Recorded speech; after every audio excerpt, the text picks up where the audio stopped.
In the Buzz, now at 9, does your boss have the right to tell you how to wear your hair and not perhaps to get a tattoo? NFL quarterback Cam Newton's boss did just that. Carolina Panthers owner Jerry Richardson told the story to Charlie Rose on PBS. When he first met Cam Newton, he asked if the player had any tattoos. When Cam answered no, Richardson said he should keep it that way. When Newton said he was thinking about growing out his hair, Richardson reportedly told him, "That's a fine haircut you have right now." Now at 9, Richardson will pay Newton $22 million over the next 4 years to play. Does it give him the right, however, to say stuff like this? And what about people just like you and me who don't make millions? Should your boss tell you how you should look? I think it totally depends on your profession. But think about the NFL. How many guys have long hair, have dreadlocks, have tattoos, what have you? I don't think it's a big deal.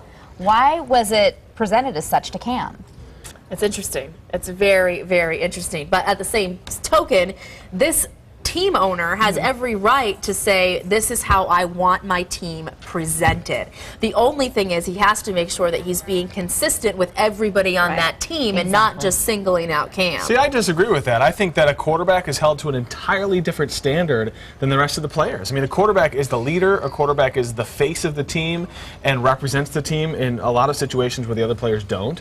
So oftentimes the quarterbacks are kind of, I think, expected to be at a little bit of a different level in terms of just being very, presentable and all that such. Now, what's the motivation behind these comments? What's the motivation behind these requests from the coach? Are they misguided? Well, that's the question here. Let's get to what you are saying. Yeah. Ted Sandy says, I think he's being controlling unfairly. There are several other players for the Panthers that have tats. Wide receiver Steve Smith, for example.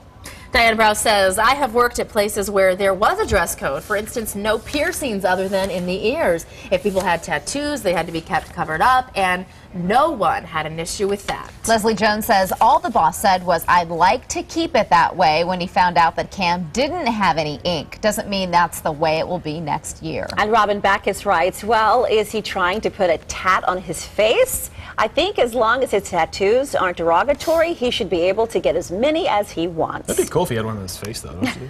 Like Mike Tyson? Yeah. Oh, my goodness. Caleb Fisher writes, hey, I thought it was a free country. People have a right to do something they want. And Jordan Coker says, tattoos or piercings have anything to do with, I think meant to say nothing, have nothing to do with someone's ability to work or perform duties. Holly Settle says, oh, please, I am so sick of controlling employers who think they are the lords of your life. We are not slaves, and just because the job market is tough does not mean they need to act like slave owners.